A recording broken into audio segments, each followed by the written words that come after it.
Kalau yang namanya laki-laki itu kewajiban dia menafkahi, tapi tanggung jawab dia nanti di akhirat.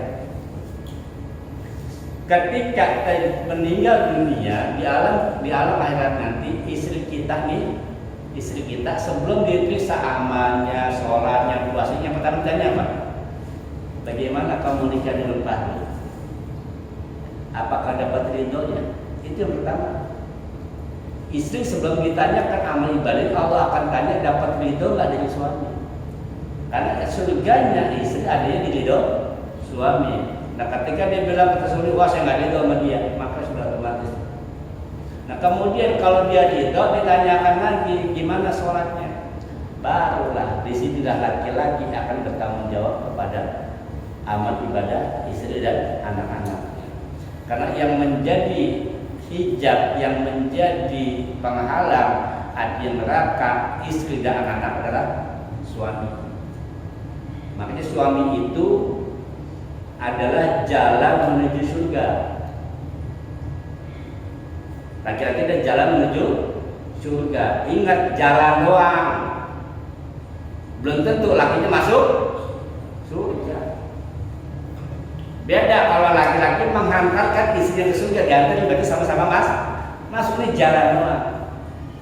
Mana contoh kasus suami yang menjadi jalan ke surga, dia tidak masuk surga, istrinya masuk surga, dia masuk neraka. Itu siapa? Fir'aun. Fir'aun itu masuk surga ke neraka. Istrinya Siti Asia masuk surga. Kenapa? Dia menjadikan suaminya itu sebagai jalan menuju surga. Nggak apa-apa bang, kalau pakai sembahyang, kalau puasa itu selalu. Gue cuma bakti sama suami untuk urusan sebagai seorang istri.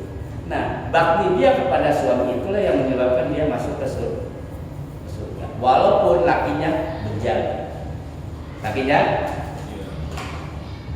kita nanti di sana di akhirat, jangankan buat anak istri kita nih, kadang-kadang buat kita itu masih belum tentu. Ku anfusakum wa ahlikum, jagalah diri keluargamu dari akhirat. Dan yang terakhir kesimpulannya, Allah sudah kasih kita kehidupan yang berbeda-beda, cara hidup berbeda-beda, potensi yang berbeda-beda, cara ngasih cara berbeda-beda, namun itu semuanya pasti ada imbalannya. Baik yang asbab maupun yang tajrid itu ada konsekuensinya. Kalau asbab itu kita memang harus kerja, tapi kita akan dapatkan keberkahan bekerja, pahala dan sebagainya.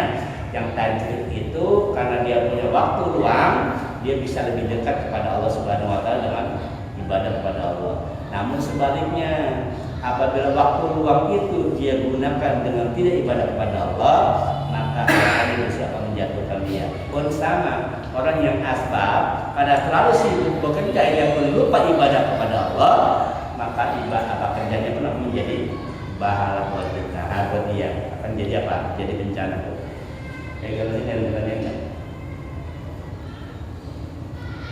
Ya Pak.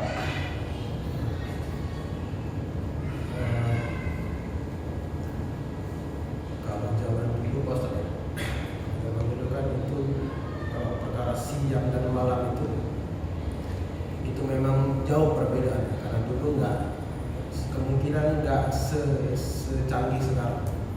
Dulu kalau malam gelap selalu, kalau sekarang malam belum tentu gelap karena sudah banyak penerangan yang dari teknologi sekarang. Ketika dulu ketika zaman dulu ketika dikatakan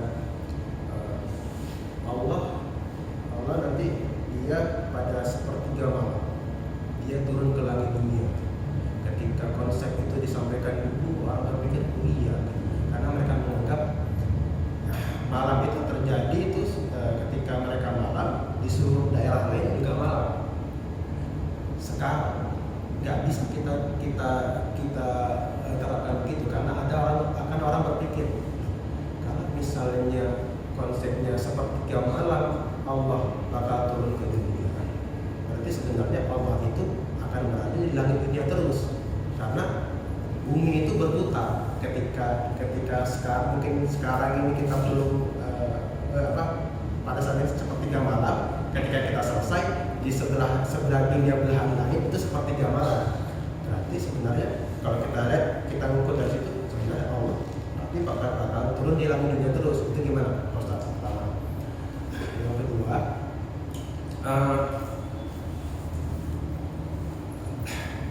ibadah ada masa waktu-waktu ibadah yang paling afdal itu antara itu tadi sepertiga malam. Sedangkan kalau dulu mungkin enak nih, dulu orang bekerja itu umumnya hanya siang mereka bekerja. Tapi untuk sekarang, kondisi sekarang ternyata ada orang-orang yang kerjanya itu enggak siang, orang kerjanya banyak yang juga yang malam. Dan itu juga berpengaruh dengan biologis mereka. Kan Allah juga mengatakan malam itu salah satunya diciptakan untuk istirahat kamu. Padahal untuk konsep sekarang enggak sedikit juga orang yang ketika malam dia sebenarnya enggak istirahat, tapi dia bekerja. Saya juga sering juga itu ketika tengah malam itu ya saya masih bekerja karena memang kondisinya mengharuskan begitu. Sehingga konsep yang kita harus memberikan hak tubuh kita untuk istirahat gitu misalnya. Itu kadang-kadang nggak bisa kita jalani. Konsep itu nggak bisa kita jalani. Atau orang yang ketika malam harusnya dia beribadah, diutamakan itu doa terkabul pada tengah-tengah malam, dia nggak bisa melakukan itu gitu. Keistimewaan itu dia nggak dapat karena pada saat kondisi itu dia harus bekerja. Gimana kondisi itu? Ya. Yang ketiga setelah Ustaz, kaitannya dengan ini nih, demi penciptaan laki-laki dan perempuan. Ketika tadi masuk ranah ketika suami dan istri itu udah nanti beralih ke peran yang bakal selanjutnya. Tapi ketika konsep di awal, ketika laki-laki dan perempuan, ketika anak-anak misalnya, itu konsepnya ketika mereka remaja atau ketika mereka berilmu pengetahuan bekerja segala macam, itu konsepnya itu laki-laki dan perempuan di sini itu apakah dia kaitannya hanya permasalahan fisik yang secara biologisnya itu berbeda antara laki-laki dan perempuan, atau dia juga kaitannya dengan cara berpikir. Seperti tadi nih kayak Ustaz bilang, laki-laki cenderung akan ketika ada permainan, ada mainan, laki-laki itu apakah selalu cenderung untuk mengambil kayak mobil-mobilan atau robot-robotan itu, atau perempuan akan cenderung untuk ngambil yang boneka-bonekaan gitu. Atau itu akan terjadi tergantung dengan lingkungan dia. Karena nggak sedikit juga kita lihat ternyata pada prakteknya ada di belahan bumi yang lain perempuan itu dia mengangkut kayu besar.